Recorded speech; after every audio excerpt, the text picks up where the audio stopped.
The morning fog had not yet lifted over Redstone Creek when a woman in a faded gray coat pushed open the door of a roadside diner and asked for a table near the window. She ordered black coffee, 2 eggs, and a slice of toast, speaking softly, almost invisibly, the way people do when they want to be forgotten. Nobody in that diner knew her name. Nobody knew that the quiet woman eating breakfast alone was the newly appointed director of the Federal Bureau of Investigation, traveling under no title, no badge in sight, only a notebook tucked beside her plate. Minutes later, the most powerful man in town walked through that same door, glanced at her once, and decided, without a single question, that she looked like trouble. Before the eyes of dozens of stunned customers, he snapped handcuffs around her wrists in the middle of the diner, smiling as if he had just saved the town from something terrible.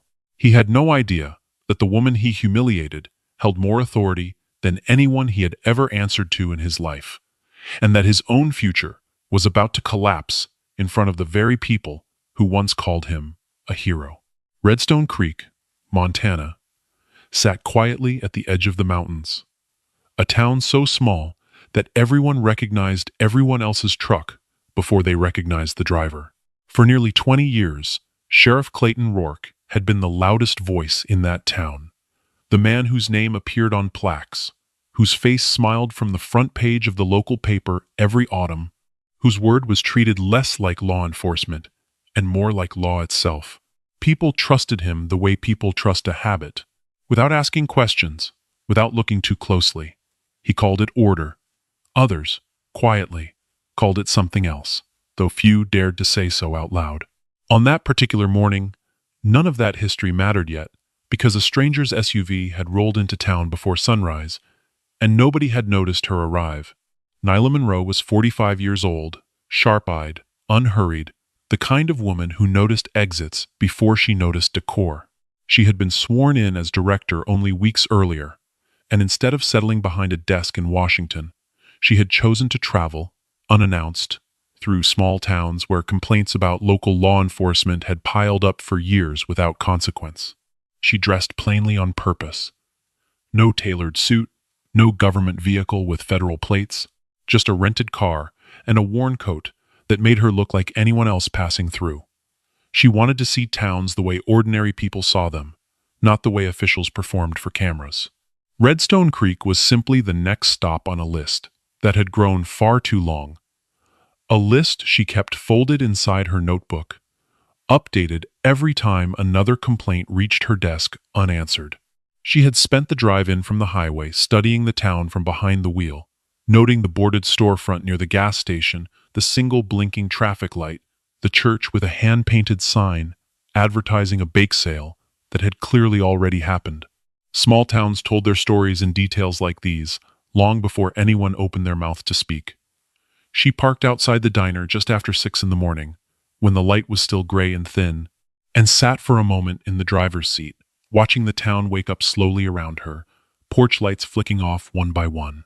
Before she had ever set foot in Redstone Creek, her office had already compiled a thin but troubling file on the county, a handful of anonymous letters, 2 unresolved civil complaints filed years apart, and a pattern noted, almost in passing by an analyst, reviewing arrest statistics across the state, a pattern that showed one county consistently detaining more people per capita than any comparable town its size, with almost no cases ever reaching a courtroom. None of it was conclusive on its own. Taken together, it was enough to justify a quiet, unannounced visit, the kind that relied on nothing but patience and a willingness to sit still long enough for the truth to introduce itself. She had learned, over years of fieldwork, long before her appointment, that the most revealing moments rarely happened in interviews or press conferences. They happened in diners, in waiting rooms, in the small, unscripted seconds when officials believed no one important was watching. It was why she carried no credentials visible to the eye, no lanyard, no insignia, nothing that might alter the behavior of the very people she had come to observe. She wanted Redstone Creek exactly as it was, not the polished version it might have offered a known federal visitor. Inside, a handful of regulars sat scattered across the booths, trading small talk about weather and football, the comfortable noise of a town that believed nothing ever truly went wrong there. Grace Holloway, the owner, moved between tables with a coffee pot in hand, greeting each customer by name, the way she had done for over 20 years. When Nyla stepped inside, Grace offered her a warm nod and pointed toward an open booth near the window, treating her exactly the way she treated every stranger passing through, with plain, unthinking hospitality that asked no questions and expected none in return. Nyla sat down, ordered quietly, and pulled out a small notebook, the kind investigators use out of habit rather than necessity. She wrote nothing dramatic, only observations, the pace of the town, the way people spoke to each other, the small signs that told her more than any official report ever could. She watched the door open and close as customers drifted in, farmers in worn jackets, a young mechanic still smelling faintly of motor oil, an elderly couple who split a single plate of pancakes between them without needing to ask for 2 forks. She watched how the room shifted, almost imperceptibly, whenever a police vehicle rolled past outside, shoulders straightening, voices dropping half a register. It was a small detail, but small details were exactly what she had been trained to catch. Then the door swung open harder than it needed to, and Sheriff Clayton Ror stepped inside, filling the doorway the way he filled every room he entered, chest forward, eyes already scanning for something to correct. He was 52 years old, built like a man who still believed intimidation was a form of leadership, and he had long since stopped distinguishing between authority and entitlement. His gaze moved across the diner out of habit, cataloging faces he recognized, until it landed on Nyla, a black woman he did not know, sitting alone, writing quietly in a notebook. Something in him tightened immediately, the way it always did when the familiar picture of his town included someone unfamiliar. He did not walk over right away. Instead, he stood near the counter, watching her the way a man watches something he has already decided to be suspicious of. Grace noticed the shift in his posture and felt a small twist of unease in her stomach, though she said nothing, because saying something to Clayton Ror had never once changed his mind about anything. Deputy Mason Pike, 31 years old, trailed in behind him, carrying the quiet discomfort of someone who had learned to read his boss's mood before it fully formed, the way a man learns to read weather he cannot control. The room, which moments earlier had felt easy and ordinary, began to tighten without anyone quite understanding why. Clayton finally crossed the diner floor, boots striking the tile with unnecessary weight, and stopped directly beside Nyla's table. He did not introduce himself. He did not ask permission.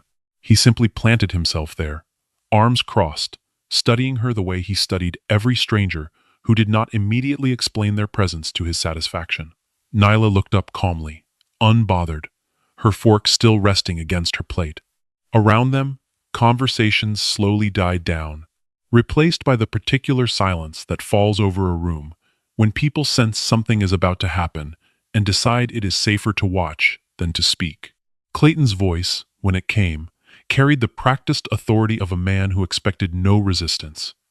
He asked for identification, not as a request, but as an order dressed up as one. Nyla set down her fork, met his eyes without flinching, and asked evenly what exactly gave him the legal basis to demand it. The question landed harder than she intended, not because it was aggressive, but because nobody in that diner had ever heard anyone speak to Sheriff Ror that way, and the room seemed to hold its breath, waiting to see what would happen next. Clayton's jaw tightened, and something behind his eyes hardened into certainty, the dangerous kind of certainty that had guided every wrong decision he had ever made without consequence. He asked why she was in town, who she had come to see, where she was staying, firing the questions quickly, the way a man fires questions when he wants answers to arrive faster than thought. Nyla answered each one with the same unhurried calm, giving him nothing false, but nothing more than necessary either, careful not to reveal the one detail that would end the confrontation instantly. She was not there to end it instantly. She was there to watch exactly how far it would go, the way a physician watches a fever run its course before choosing when to intervene. Her steadiness seemed to irritate him more than any hesitation could have. Clayton had built his reputation on reading people quickly, on trusting his gut over paperwork, and her composure did not fit the story he had already begun telling himself. He muttered that innocent people answered questions fast, That hesitation was its own kind of confession, ignoring the fact that Nyla had hesitated at nothing at all.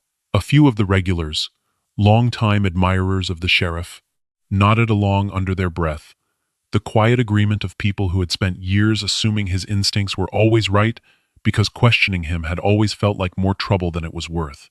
Grace stepped closer, setting down the coffee pot, her voice gentle but firm as she tried to smooth the tension, reminding Clayton that the woman had done nothing but order breakfast like everyone else in the room. He waved her off without even looking at her, the way he waved off anything that did not confirm what he had already decided. Deputy Mason shifted his weight near the counter, arms crossed, eyes flicking between his boss and the stranger, a small, uneasy voice in the back of his mind whispering that something about this did not sit right, though he said nothing out loud, the way he had said nothing out loud so many times before. Nyla asked once more, calmly, precisely, what legal grounds justified an interrogation over breakfast. It was not defiance. It was a simple, exact question, the kind a lawyer might ask, the kind that exposed the absence of any real justification the moment it was spoken aloud. Clayton had no clean answer, and the lack of one, rather than giving him pause, seemed to inflame him further, as though her calm control were itself the offense. His hand moved toward his belt, and the air in the diner shifted from tense to dangerous in the span of a single breath. He announced, loud enough for the whole room to hear, that he had every right to search her, that suspicious behavior was justification enough in his town, and that he intended to find out exactly who she was, one way or another. Nyla did not raise her voice. She did not stand. She simply looked at him, steady and unblinking, and said that he was making a mistake he would not be able to undo. Clayton laughed, short and humorless, the laugh of a man who had never once believed the word mistake could apply to him. Not after 20 years of a town, cheering every decision he ever made. An older man 2 booths away, a retired mechanic named Earl, who had known Clayton since childhood, cleared his throat and suggested, quietly, that maybe the sheriff should just let the woman finish her breakfast in peace. Clayton shot him a look sharp enough to end the suggestion before it fully left the air, and Earl, like so many others in that room over the years, decided the matter was not worth pressing further. It was a small moment, barely noticed by most of the diner, but Nyla caught it, filed it away alongside everything else, another quiet thread in a pattern she was only beginning to pull. She asked him plainly whether he intended to detain her without any charge, without any warrant, based on nothing more than the fact that she was a stranger he did not recognize. Clayton's silence answered the question more clearly than any words could have. He straightened instead of answering, reaching for the cuffs clipped at his belt, the gesture itself functioning as a kind of confession, an admission that no legal justification existed and none was coming. The cuffs came out fast, the metallic click echoing unnaturally loud against the quiet clatter of dishes and low murmurs around them. Clayton pulled her hands behind her back with more force than the moment required, snapping the cuffs shut with the satisfaction of a man closing a case he had already decided was solved before it began.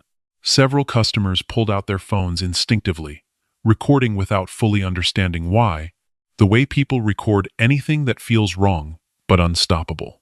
A few laughed nervously, the uncomfortable laughter of people who did not know whether to object or simply survive the moment by staying silent, letting the phone in their hand do the objecting for them. Clayton straightened, chest puffed, and announced to the room that this was exactly why Redstone Creek stayed safe, that a sheriff who trusted his instincts was worth more than 100 pages of procedure. Nobody in the diner cheered, though a few offered small, uncertain nods, the kind people give when they have spent years trusting a man's authority more than their own judgment. Nyla said nothing. She did not resist, did not raise her voice, did not struggle against the cuffs biting into her wrists. She simply watched him, memorizing every word, every gesture, every face in that room that chose silence over intervention, filing it all away with the same quiet precision she brought to everything else. Grace stood frozen behind the counter, hand pressed to her mouth, disbelief and anger fighting for space behind her eyes, torn between the urge to shout and the fear of making things worse for a woman she had known for less than 20 minutes. Deputy Mason took a half step forward, some instinct telling him to intervene. But the years of habit, the years of deferring to Clayton's judgment without question, held him rooted in place, his boots suddenly feeling nailed to the tile floor. Clayton gripped Nyla's arm and guided her toward the door, narrating his own heroism to no one in particular, as though the silence of the room were agreement rather than shock. The bell above the door rang once as they stepped outside into the cold morning air, Nyla's expression unreadable, calm in a way that unsettled anyone paying close attention. Outside, the town looked exactly as it had an hour earlier. Quiet streets, parked trucks, a flag hanging still in the windless morning.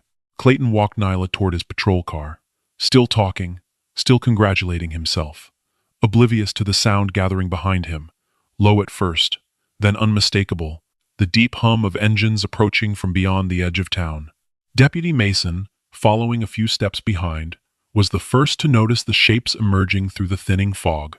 3 black SUVs, moving in careful formation, government plates catching the early light as they slowed and turned onto Main Street, headlights cutting cleanly through the last of the mist. The vehicles rolled to a stop directly in front of the diner, doors opening in near-perfect unison, revealing agents dressed in dark suits, moving with the practiced efficiency of people who did this every day.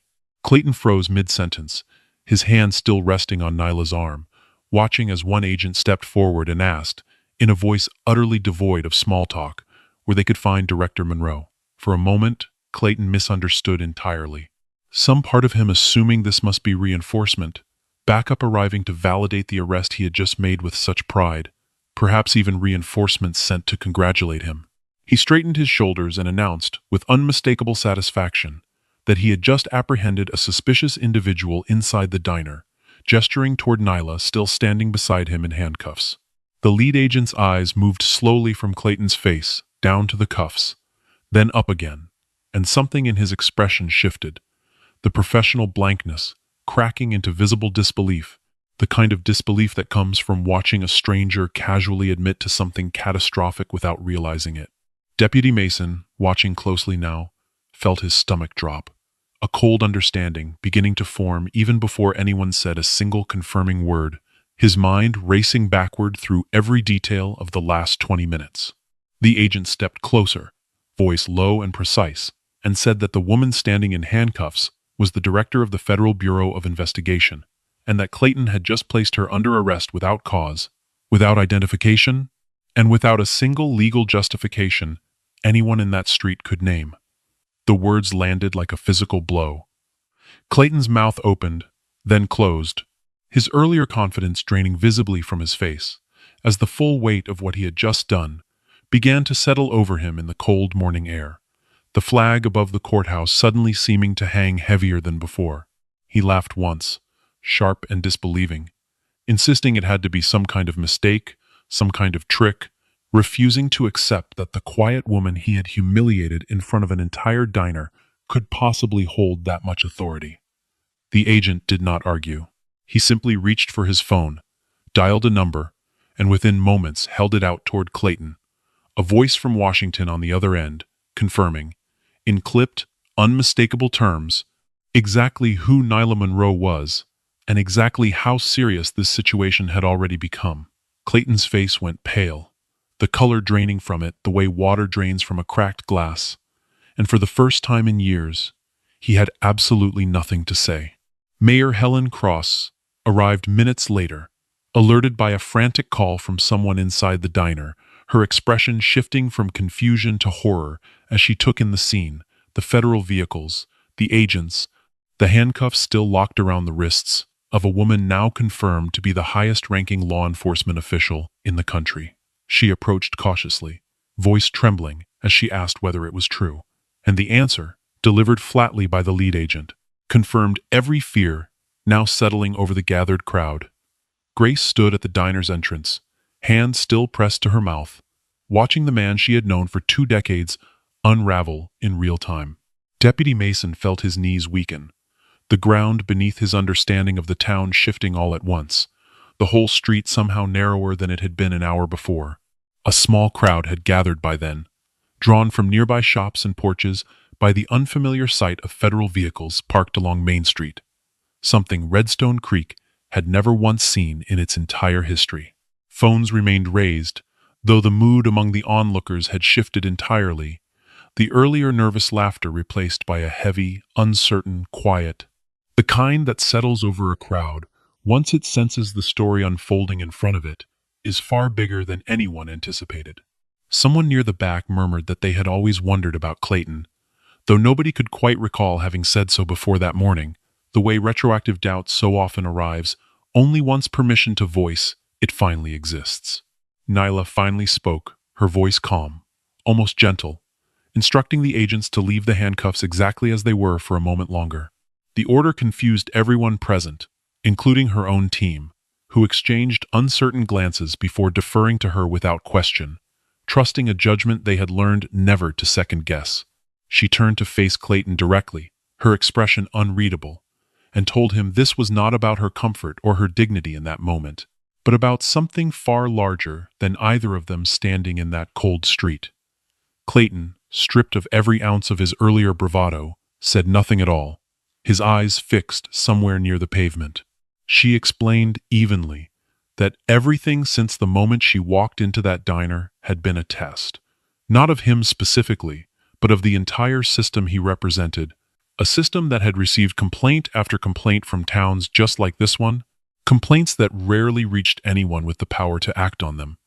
She wanted to see how a sheriff treated a stranger he assumed had no power. She wanted to see how a deputy behaved when he sensed something wrong, but said nothing. She wanted to see how an entire room of witnesses responded when injustice unfolded in plain sight, whether they intervened or simply reached for their phones and watched, letting the footage substitute for their own courage. She turned toward the diner's exterior, noting the small camera mounted above the door, then toward Clayton's own body camera, still recording, still capturing every second of what had just occurred.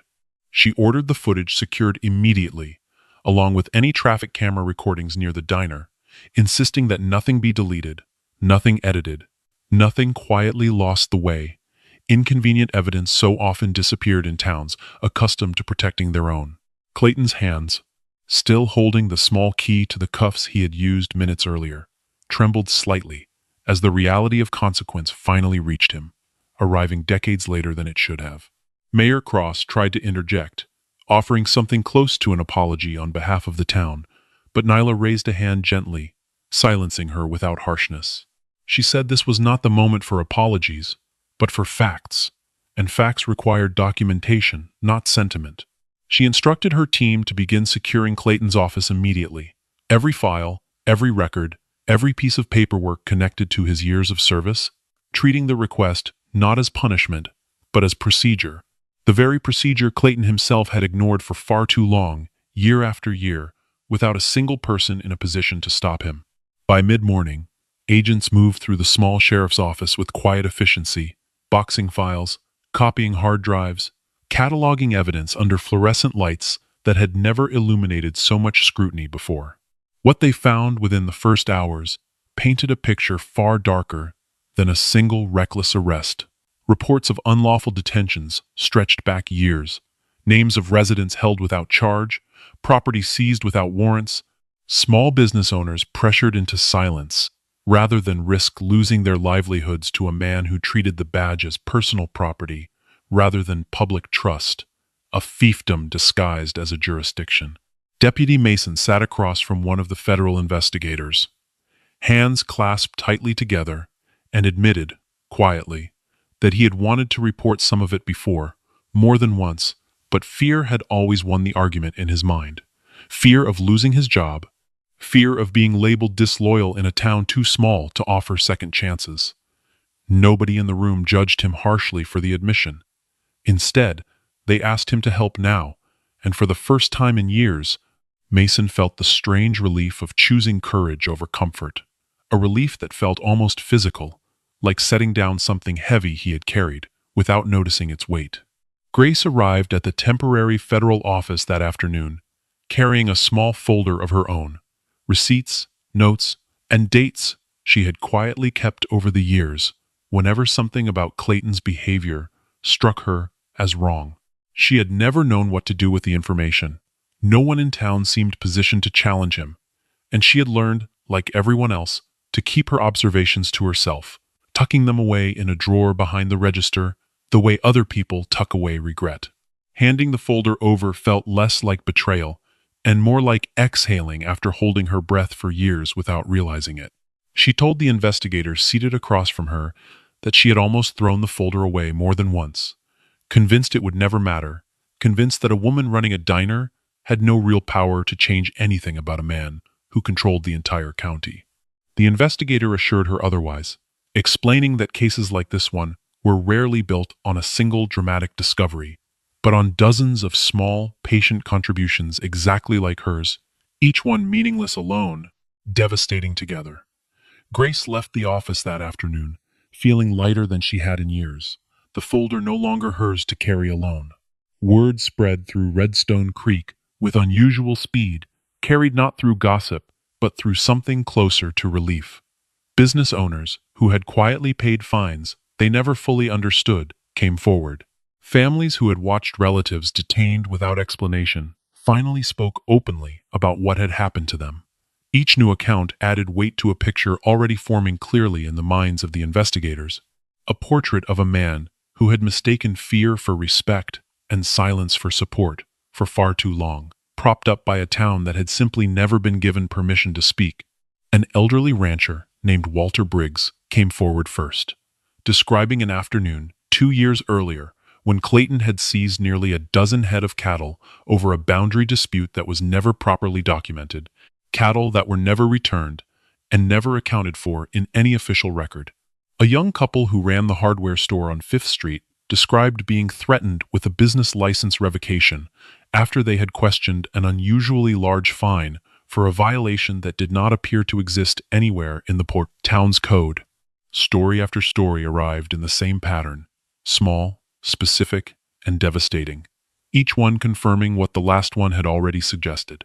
A schoolteacher named Diane Foster described being pulled over 3 times in a single month along the same stretch of road, each stop ending without a citation, each stop leaving her shaking behind the wheel for reasons she had never been able to fully articulate to her husband. A traveling salesman recalled being detained overnight on suspicion of nothing in particular, released the next morning with no paperwork and no explanation, only a warning to drive through Redstone Creek a little faster next time. Investigators began to notice something else too.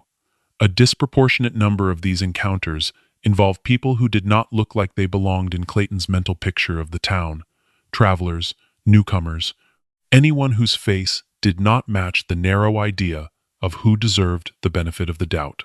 The pattern extended even into the town's finances. A forensic review of the sheriff's discretionary fund revealed thousands of dollars in seized cash and property that had never been logged through proper channels, some of it never returned, even after charges were dropped, or never filed at all. Investigators found handwritten ledgers hidden inside a locked drawer, entries that did not match a single official report filed with the county, numbers that told their own quiet story of years spent operating entirely outside the boundaries of the law he had sworn to uphold. The most damning piece of evidence surfaced almost by accident, an old hard drive recovered from a storage closet, containing archive footage nobody had thought to review in years. Investigators pieced together fragments of recordings, showing Clayton coercing confessions, threatening witnesses with vague but pointed language, manipulating situations to fit conclusions he had already decided upon before any investigation began. The footage did not simply confirm suspicion.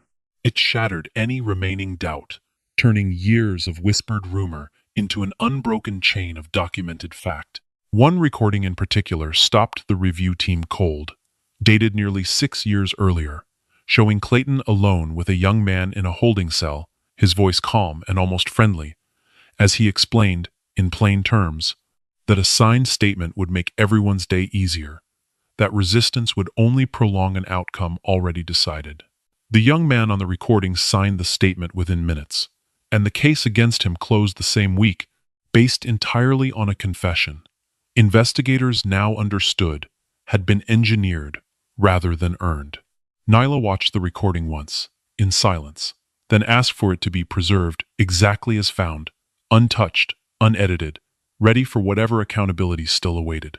Mayor Cross watched portions of the recovered footage in stunned silence, her earlier defensiveness collapsing into something closer to shame.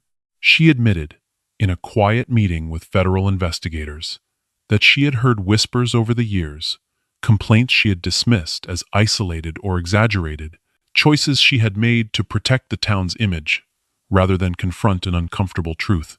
She did not attempt to excuse the choice. She simply acknowledged it, and Nyla, listening carefully, noted that acknowledgement was the necessary first step toward anything resembling repair, though it would not be the last. Under Nyla's direction, an independent investigation was formally opened, separate from local authority entirely, ensuring nothing could be buried or softened by familiar relationships. Clayton was suspended immediately, stripped of his badge, his weapon, and every ounce of authority he had spent decades accumulating.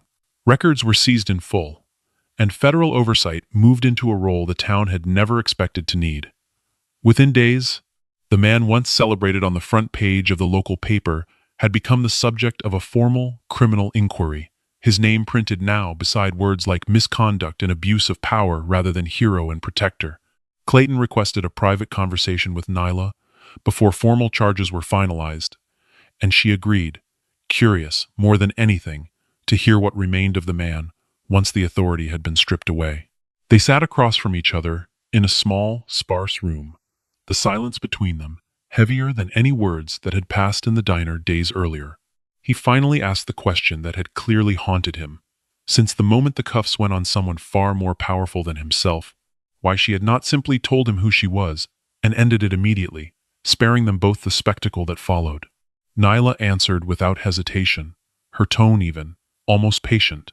She told him that if she had resisted, if she had announced her title the moment he approached, he would have folded instantly, not out of respect for the law, but out of fear of consequence, and the truth about how he treated ordinary people without power would have stayed hidden exactly the way it always had.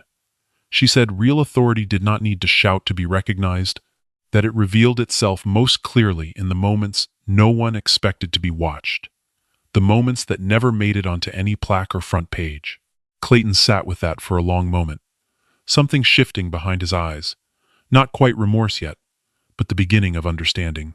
He admitted quietly that the moment he saw her, before she said a single word, he had already decided who she was and what she deserved. And that decision, made in less than a second, had unraveled everything he thought he had built over 20 years of service. Nyla told him plainly that he had lost long before the handcuffs.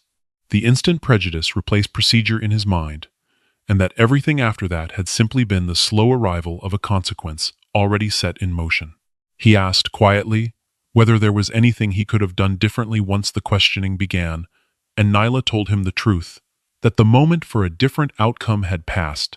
The second he decided a stranger's face was reason enough for suspicion, long before he ever opened his mouth to ask a single question.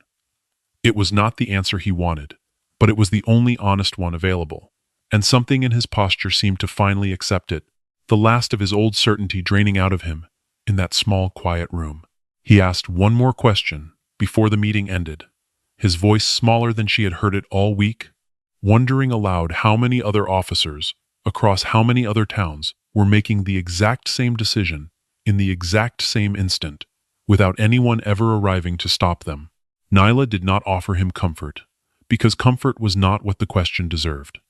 She told him that was precisely why her office existed, why she had chosen to spend her mornings sitting quietly in diners instead of behind a desk, because the only way to find those moments was to be present for them before anyone had reason to hide them. She stood to leave, then paused at the door and told him one final thing, not as director to sheriff, but simply as one person speaking honestly to another.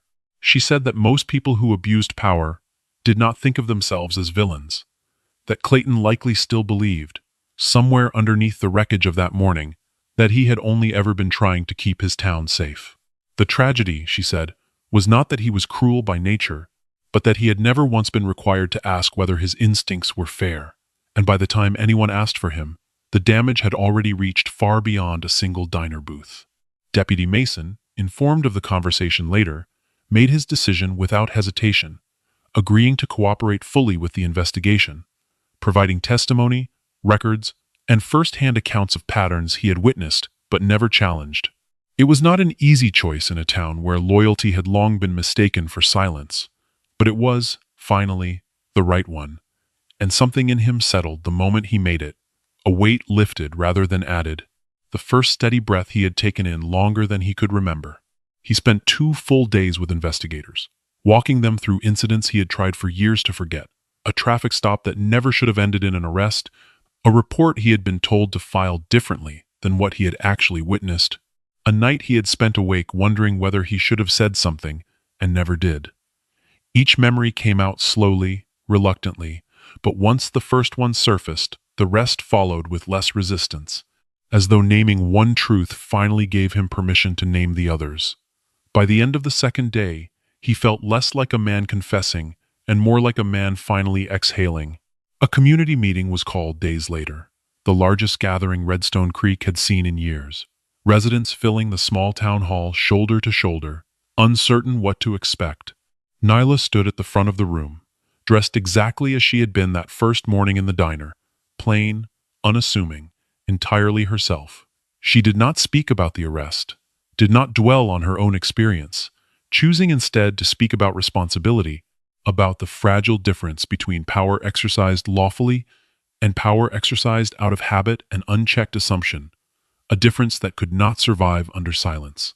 She reminded the room, gently but firmly, that the law existed to protect everyone equally, not selectively, not conditionally, not only for those who fit a familiar picture of who belonged and who did not. She spoke of the countless towns like theirs, where silence had allowed small abuses to grow unchecked for years, and she made clear that federal oversight would remain in place until real, lasting reform took root. Not performative promises, but measurable, accountable change, the kind that could be verified and revisited, rather than simply announced and forgotten. She spoke, too, about the people in that diner who had stood by, recording rather than intervening, not to shame them, but to remind them that courage did not always require heroics, that sometimes it required only a single sentence spoken at the right moment, a simple objection that could have changed the entire shape of that morning. Nobody in the room interrupted her. Nobody looked away. For once, the silence in Redstone Creek felt less like avoidance and more like listening. An older man near the back of the hall raised his hand and asked, in a voice thick with something between guilt and grief, what the town was supposed to do now, how a place rebuilt trust, after learning the very institution meant to protect it, had spent years quietly betraying that trust instead. Nyla considered the question carefully before answering, telling him that trust was not restored through statements or ceremonies, but through consistency, through years of small, verifiable decisions made the right way, long after anyone was still paying close attention. It would not happen quickly, she said, and it would not happen because anyone declared it finished. She announced that her office would establish a direct channel for residents to report future concerns, independent of local leadership entirely, ensuring no complaint could again be quietly filed away in a drawer or dismissed as exaggeration. Mayor Cross, standing near the front of the room, nodded slowly, accepting the arrangement not as an insult, but as a necessary correction, one she herself had failed to establish over years of looking the other way. Grace, seated near the back beside 2 of her regular customers, felt something in her chest loosen slightly, the particular relief of watching a wrong finally being named out loud in front of the very people who needed to hear it. Clayton was escorted from the town under quiet federal custody that same week, facing a growing list of charges tied to years of documented misconduct. Deputy Mason was appointed acting sheriff on an interim basis, a decision met with cautious optimism rather than immediate celebration. The town still adjusting to the idea that authority could be questioned, examined, and corrected rather than simply obeyed without thought. Grace reopened her diner days later, wiping down the same window booth where the entire story had begun, uncertain whether anyone would return, given everything that had unfolded. To her quiet relief, The tables filled again, slowly at first, then steadily, as though the town needed the familiar rhythm of ordinary mornings to begin processing what extraordinary mornings had revealed.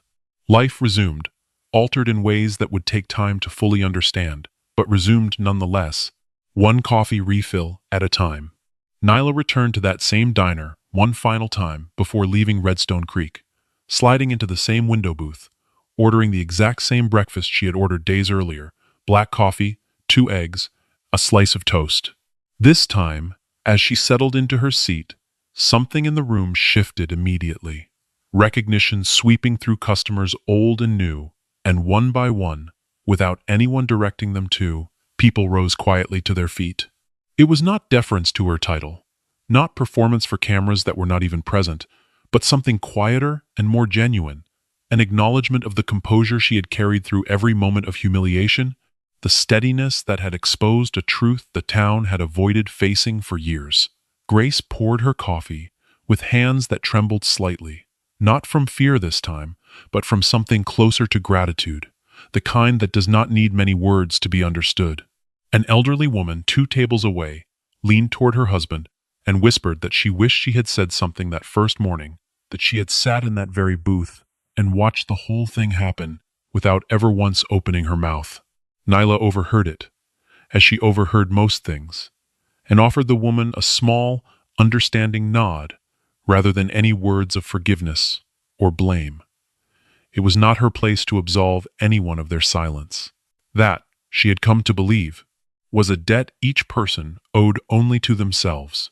Nyla finished her breakfast in the same unhurried silence she had arrived with days earlier, then stood, thanked Grace by name, and walked out into a morning far clearer than the fog-covered one that had greeted her on arrival.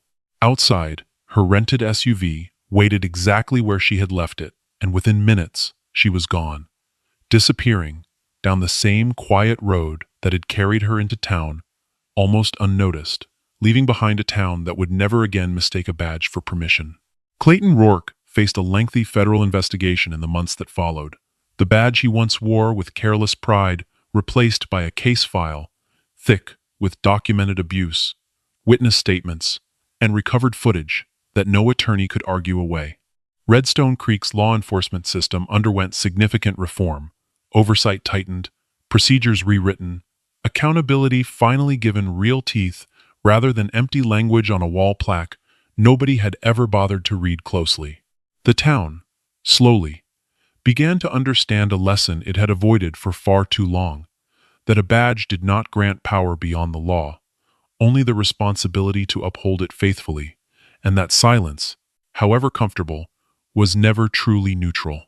Mason, settling into his new role, made a quiet promise to himself that no complaint filed in his office would ever again disappear into a drawer, that every voice, however small the town, deserved to be heard rather than managed. He began holding open office hours twice a week, something Redstone Creek had never seen from its sheriff's department before, sitting across a plain table from anyone who wanted to speak, listening more than he talked, writing everything down whether or not it seemed important at first glance.